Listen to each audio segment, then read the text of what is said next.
He had it all, on paper, a high-paying job in a rising tech firm. A sleek downtown apartment with floor-to-ceiling windows. A gym membership he rarely used, and a social calendar filled with bottomless brunches and virtual meetings. His name was Alex. He was 29, healthy, successful, and, quietly, miserable. Most mornings, he woke up already tired. His phone was the first thing he reached for. Before his feet even touched the ground, his inbox screamed for attention, news apps fed him more noise, and social media made him feel like he was falling behind in a race he didn't remember signing up for. The coffee helped, for a moment. So did the praise from his manager. But somewhere between his third Zoom call and his 10th scroll through Instagram, Alex would feel it again, that strange, heavy emptiness. At night, he often stared at the ceiling and whispered a question to himself: why do I feel like I'm always chasing something, but never arriving? And maybe you felt this too. Maybe you're like Alex, or maybe you've simply had moments where life felt like it was moving too fast, and your soul couldn't keep up. We live in a world that moves relentlessly. A world that praises productivity and speed. A world where slowing down is often mistaken for laziness, and being still is confused with being stuck.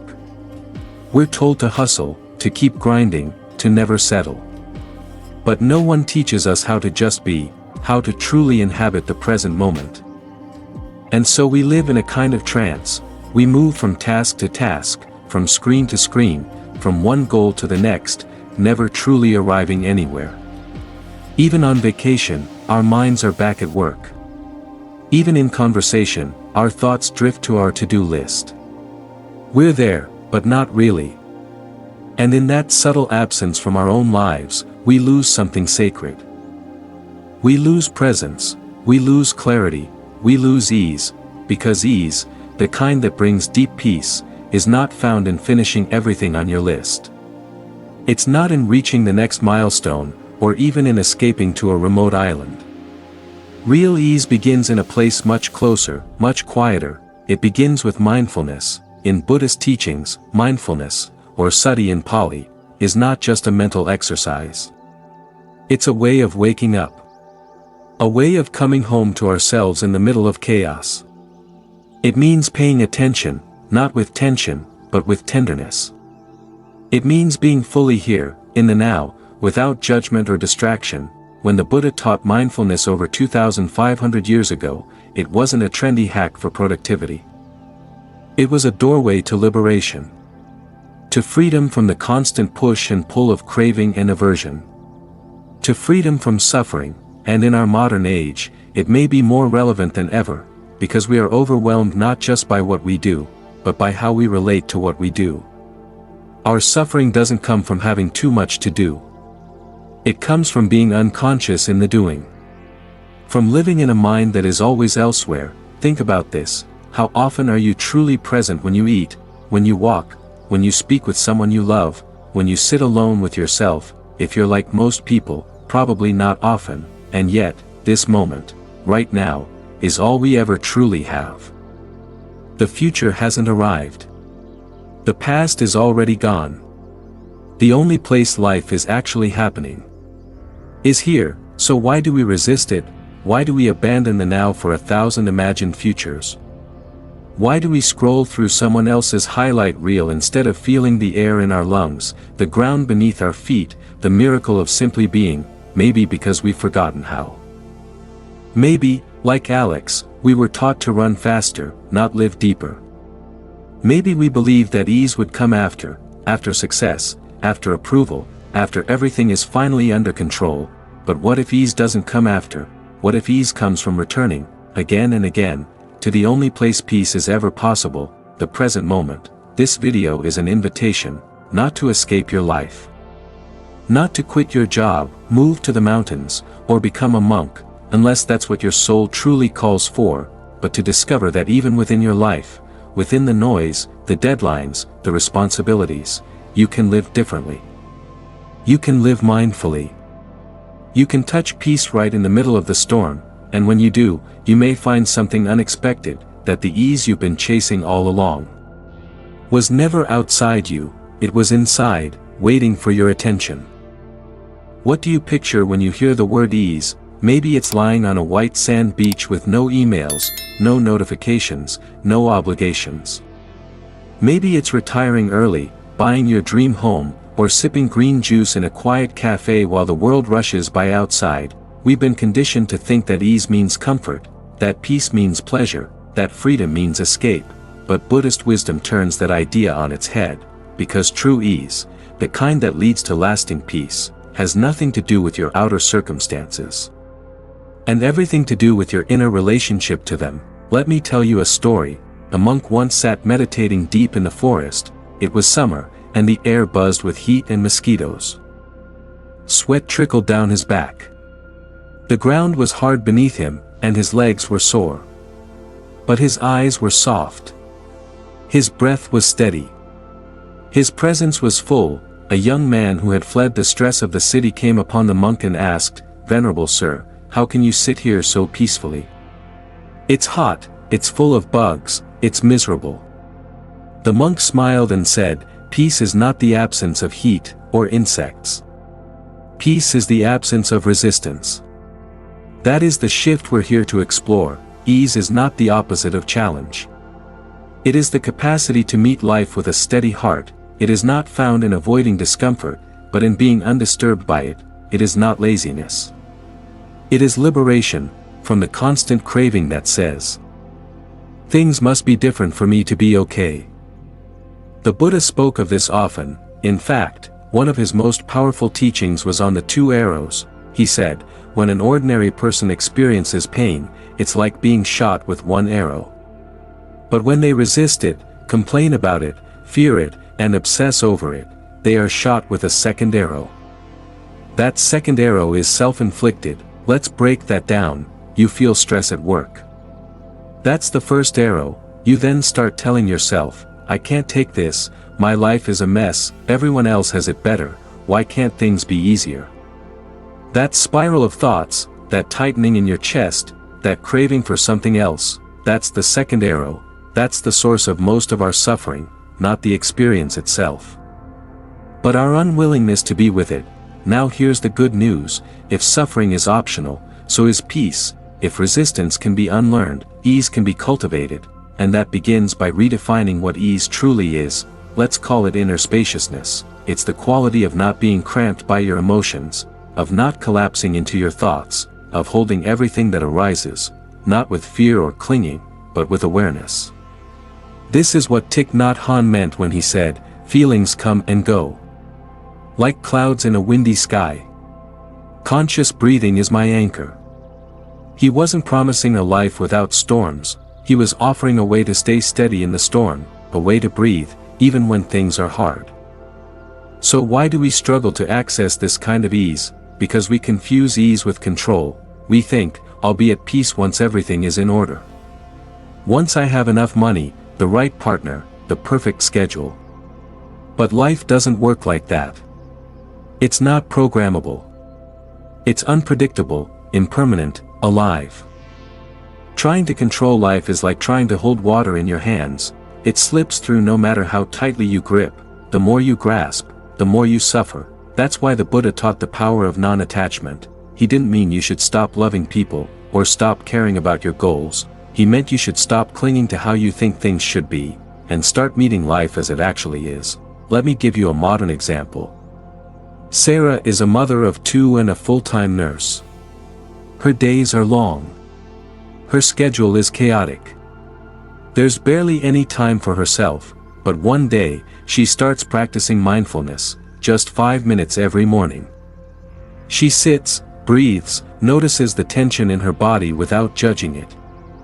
She doesn't escape her stress, but she stops fighting it. Instead of rushing through breakfast, she learns to enjoy her coffee. Instead of yelling at her kids out of habit, she pauses, breathes, and responds more gently. Instead of collapsing into bed exhausted, she thanks herself for showing up, even in her imperfection. Nothing outside her changed, but something deep within her shifted. That's ease, not because life became easier, but because she became more awake. In Buddhist practice, this kind of ease is cultivated through the path of right effort. It's not about pushing harder. It's not about trying to force your way into peace, it's about gently guiding the mind, like training a puppy, not with punishment, but with patience. Right effort means preventing unwholesome states from arising, abandoning them when they do arise, cultivating wholesome states, maintaining them with care. It's a path of encouragement, not punishment, of nurturing, not controlling, of softening, not hardening. Ease isn't passive. It's an active trust in the unfolding of the moment. So next time you feel overwhelmed, remember this: you don't need to escape your life to find peace. You don't need to silence every noise, fix every flaw, solve every problem. You only need to drop into presence, to breathe, to soften, to stop resisting what is. That is the doorway to ease, not tomorrow. Not when everything is finally okay, but here, now, exactly as it is. Why do we suffer? It's a question humanity has asked since the beginning of time, and if you've ever sat in silence, truly sat with yourself, you've likely asked it too. Maybe it rose during a breakup, maybe when someone betrayed your trust, or when success didn't bring the joy you expected, or simply during a quiet evening, when a wave of sadness came from nowhere. Why am I not at ease? Why does this ache keep returning? The Buddha asked that question too, not as a philosopher, but as a seeker. Before he became the Buddha, he was Siddhartha, a prince surrounded by luxury, shielded from pain. But when he stepped outside his palace and saw old age, sickness, and death, something inside him shattered. He realized, no matter how much we have, suffering finds us, and so he left everything behind, not to escape, but to understand. After years of practice, he reached a profound awakening under the Bodhi tree. And what he realized became the foundation of Buddhism, the Four Noble Truths. Let's explore the first two. The Buddha didn't sugarcoat life. He said, there is suffering. But the word he used, dukkha, is often misunderstood. It doesn't just mean obvious pain, it means the subtle dissatisfaction that runs beneath our lives like a quiet hum. It's the feeling that something's missing, even when things are going well. It's the stress of clinging to what we love, knowing it can be lost. It's the unease of change, even when it's welcome. Dukkha isn't a flaw in life. It is life, when lived without awareness. As long as we resist change, as long as we crave certainty, as long as we seek happiness in fleeting things, we will suffer.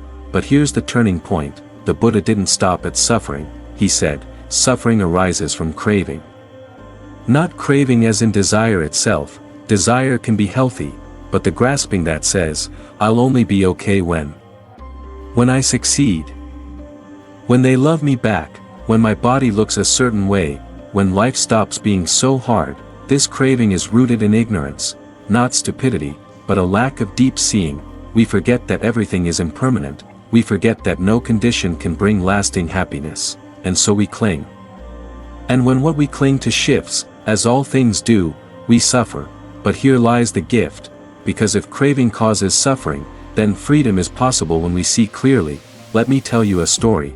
A woman named Lena had always chased perfection. Straight A's, a beautiful marriage, a thriving business. From the outside, she was living the dream.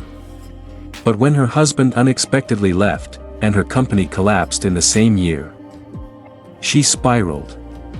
Anxiety, insomnia, anger, everything unraveled. She tried to numb it with distractions. Shopping, wine, social media. But nothing lasted. One day, in desperation, she sat down and did something she had never done. She breathed. She noticed her pain. She didn't run from it. She looked straight into it, and didn't look away. It was terrifying. But something unexpected happened. The more she stayed with it, the more it softened. The waves didn't stop, but she no longer drowned in them. She learned to observe her suffering rather than become it. That was the beginning of her freedom. This is the power of mindful awareness. The Buddha called it sati, a quality of open, non-judgmental attention. It's not about fixing your pain. It's about being with it so fully that it transforms. When we bring awareness to suffering, it no longer defines us. We see its roots more clearly. We stop reacting blindly, and start responding wisely. You begin to notice, Ah, here is anger. Here is fear. Here is craving. Not I am angry. But anger is arising. This small shift is revolutionary, because it creates space, a sacred pause between feeling and action. And in that space, choice is born. Peace is born. Ease is born. The next time you feel overwhelmed, try this: pause. Stop what you're doing. Turn your attention inward, name it. This is sadness. This is worry. Label the emotion gently, feel it in your body. Where is it? A tight chest. A clenched jaw. Breathe into that place, let it be. Don't analyze or suppress. Just sit with it. Hold it like a child crying in your arms, watch it change. Like clouds in the sky, all feelings pass. You don't have to push them away, they will leave when they're ready. This isn't suppression. It's liberation, from being controlled by what you never fully faced. Thich Nhat Hanh once wrote, "When we are mindful, deeply in touch with the present moment, our understanding of what is going on deepens, and we begin to be filled with acceptance, joy, peace, and love."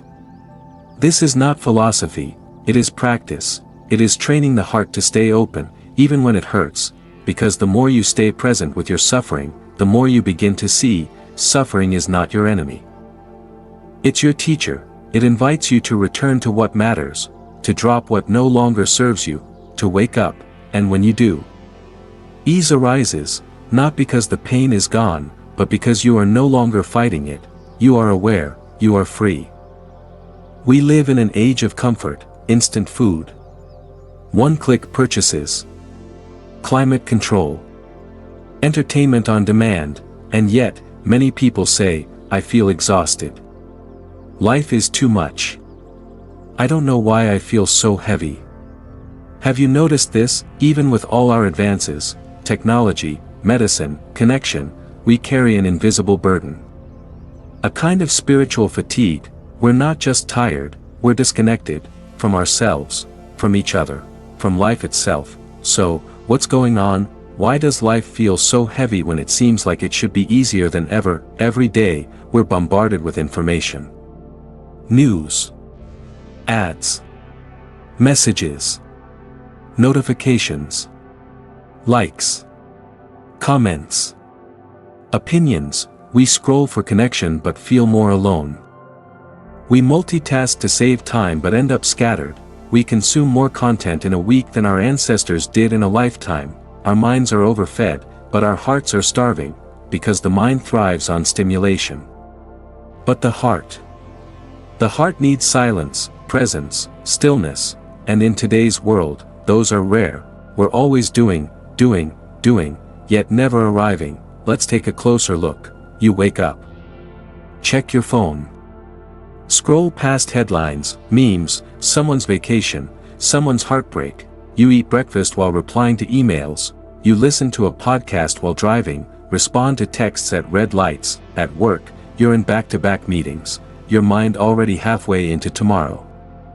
By night, you collapse into bed, your mind buzzing. You've been surrounded by people all day, you've communicated non-stop, and yet you feel alone. Why? Because true connection doesn't come from constant contact, it comes from presence, and presence is exactly what our modern life steals from us. The Buddha spoke of craving as the source of suffering. In modern terms, we could call it the never enough syndrome. Not successful enough, not attractive enough, not productive enough, not happy enough. So we hustle, compare, consume. We scroll through curated lives on social media and think, what's wrong with me? We live in a loop, strive, achieve, still empty, repeat. And here's the hard truth: the world is not designed to make you feel whole, it is designed to keep you chasing. You are the consumer, and dissatisfaction is the engine. But you can step out, the Buddha did. And so can you. Many people don't even realize they're suffering, because they've learned to numb it, with entertainment, with substances, with work, with perfectionism, with busyness that looks productive but hides inner emptiness. But numbing isn't peace, it's silence with tension underneath. The modern disease isn't just anxiety, it's avoidance. We don't know how to sit still, how to feel what we feel, how to just be. Here is where the Buddhist teachings shine like a lamp in a storm. They don't promise quick fixes, they offer something deeper, understanding. When we suffer, we don't need escape, we need to turn inward, to look at the roots, not just the symptoms. The Buddha didn't teach us how to get more. He taught us how to see clearly, to understand, that craving will never lead to peace, that comparing leads to emptiness, that numbing is not the same as healing, that presence is more nourishing than pleasure. He taught awareness, the kind that pierces through illusions. Let's meet Jordan. Jordan was a successful software developer in a booming tech company. Smart. Driven. 6 figures. Beautiful apartment. Everyone envied his life, but inside, he felt like he was drowning. He couldn't explain it, he had everything. And yet nothing. His therapist suggested mindfulness. At first, he scoffed. I don't have time to sit and breathe. But eventually, in desperation, he tried. One day, during a quiet sit, tears came, not from pain, but from recognition. He saw how long he'd been chasing. How much of his life had been driven by fear, fear of being irrelevant, fear of being unloved, fear of being still, and that was the beginning of his return. He didn't quit his job. He didn't move to a monastery, he simply started showing up, to his breath, to his meals, to his emotions, to his life, not perfectly. Just honestly, and slowly, the weight began to lift, because we've forgotten how to be present, because we're conditioned to chase, compare, and numb, because we've replaced connection with convenience, because we measure our worth by output, not by presence. But it doesn't have to stay this way. As Thich Nhat Hanh said, we have more possibilities available in each moment than we realize. The antidote is not more doing, it's more being, and the doorway is awareness. Right now, wherever you are, try this. Put the phone down. Close your eyes, take a slow, deep breath, feel it enter. And leave. Feel your feet on the floor, notice the sounds around you, notice the aliveness within you. This is life, not yesterday. Not tomorrow, now. This small pause, it's not just a break, it's a reunion, between you and you. Ease is not a luxury, it is a birthright, but in the modern world, it seems like we have to earn it, work all week for a weekend. Grind for years for retirement. Chase and hustle, hoping peace waits at the finish line, but Buddhist wisdom whispers something different. Ease is not in the future. It is in this moment, and you don't have to escape life to find it.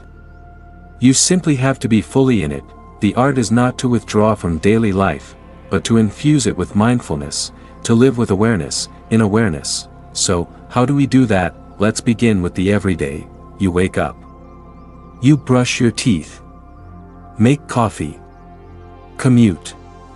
Answer emails. Talk to people. Eat. Walk. Breathe. It all seems normal. Forgettable. But what if these weren't background noise? What if each moment was a temple? In Zen Buddhism, even the most mundane act, like washing dishes, is a meditation. Thich Nhat Hanh taught, while washing the dishes, one should only be washing the dishes. Not thinking about the next task.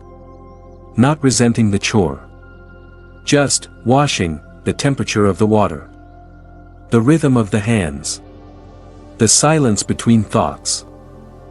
This is not small, this is sacred, because mindfulness transforms the ordinary into the divine. Imagine this, you're walking to work. Normally, your mind is somewhere else, already in a meeting or replaying a conversation, but now, you walk mindfully, one step. One breath, feel your feet touch the earth, feel the air on your skin, feel your aliveness. You're not walking to somewhere, you're simply walking, you become the walk itself. This is walking meditation, not done on a mountain, but on a sidewalk. Peace is not a place. It's how you meet each step. You sit for lunch, instead of scrolling your phone, you take one breath before the first bite. You really look at your food. You chew slowly. Taste fully. Swallow consciously. Suddenly, eating becomes a ritual of presence. You're not feeding the body only, but feeding awareness. Feeding gratitude, the Buddha once said, when you eat, eat. Not eat and worry. Not eat and plan. Just eat, because when you are fully with your food, you're also fully with your life.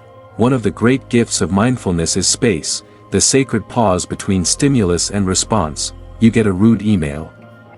Your child screams. A stranger cuts you off in traffic. Without mindfulness, we react, anger, blame, tension. But with awareness, we breathe, we feel the heat rise, but we don't become the fire. We observe, then choose. This shift, just a breath long, can change your whole day. Even your relationships. In the Sutta Nipata, the Buddha advised, speak only after reflection. Act only with awareness. This doesn't mean perfection. It means presence before reaction. You're not a slave to emotion, you are the witness of it, and that witness is where ease begins. Mindful living doesn't require a monastery. Your home can be your monastery. Make your morning routine a ritual. Light a candle. Breathe before opening your phone, pause before entering a room, feel your feet touch the floor, create pause zones, the kitchen, the shower, your desk. Let these places remind you to return. Even chaos becomes different when met with mindfulness. Kids crying. Take a deep breath. Listen with your whole being. Be there, truly, not to fix everything, just to be present with it all. Presence is your offering. It's hard to live mindfully if we never practice mindfulness formally. Like a muscle, presence grows stronger with repetition, so, carve out small sacred moments. 5 minutes of seated breathing in the morning, 1 mindful walk after lunch, a gratitude reflection before bed, a single breath before each new task. Don't underestimate simplicity. It's not about long hours, it's about coming back, again and again. As Ajahn Chah said, do not worry about the length of your sitting. Just keep returning to the breath. Every time you return, you're polishing the mirror, and eventually, you begin to see your true reflection. In the beginning, practicing mindfulness feels like effort. Like another task on your to-do list, but over time, something shifts. You stop trying to be mindful and start living mindfully. It becomes your natural state. Like water returning to its source, you begin to walk slower, breathe deeper, listen better, speak less, but with more kindness. You notice the sky again. The silence in sounds. The space between things, and what comes next, ease.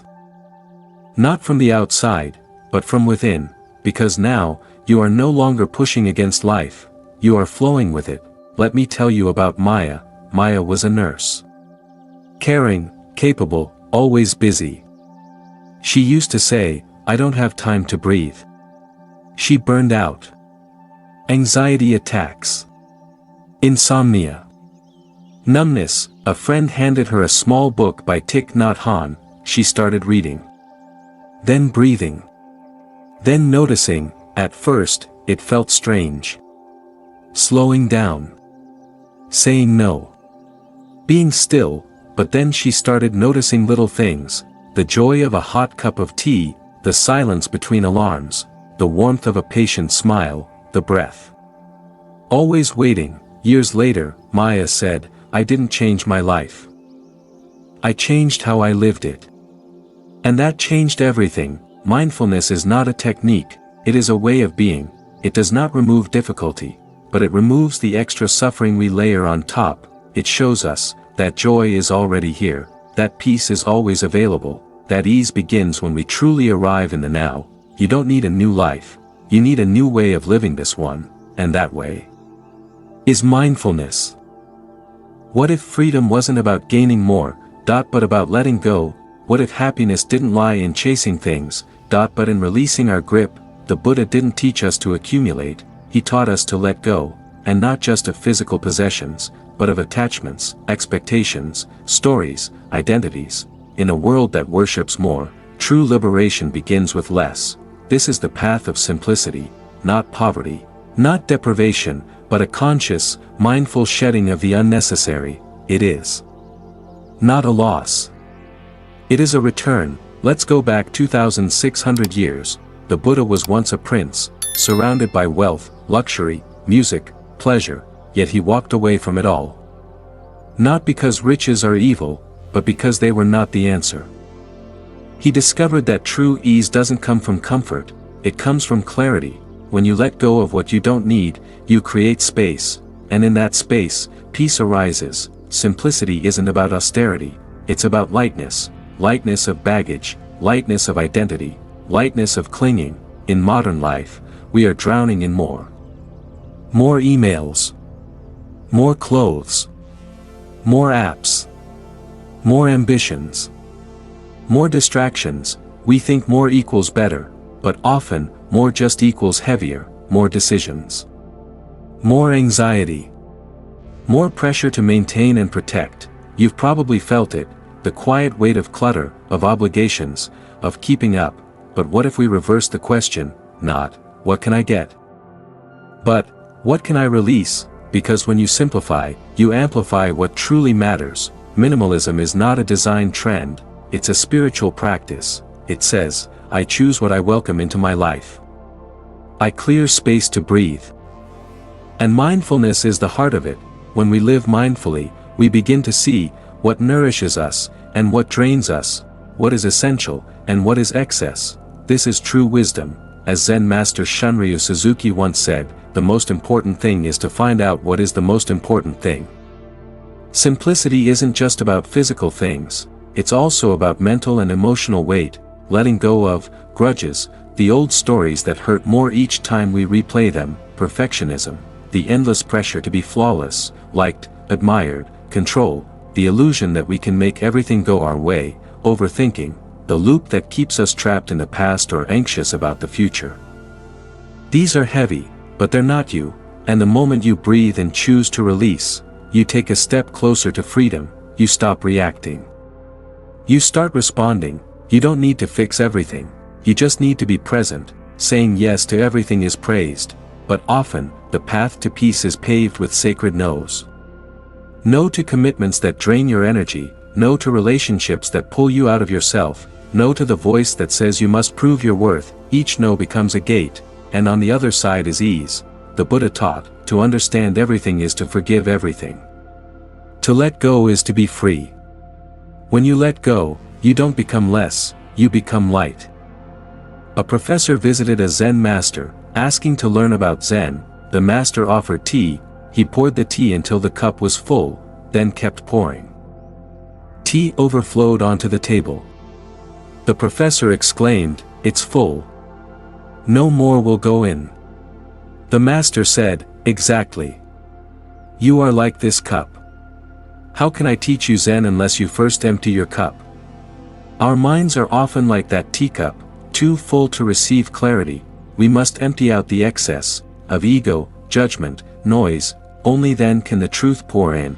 So how do we practice simplicity in real life? Declutter with intention, keep what brings peace, let go of what doesn't, simplify your schedule, fewer tasks, more meaning, turn off digital noise, reclaim your attention, practice silence. Let 1 hour a day be without input. Ask often, do I need this? Not just things, but thoughts, emotions, even goals. Let go not to be empty, but to make room for what truly matters. You'll find that when you own less, less owns you, and when your life becomes lighter, so does your mind. Thich Nhat Hanh told a story of dropping a pebble into a river. He said, when we allow ourselves to rest, we sink gently like the pebble into the heart of the present moment.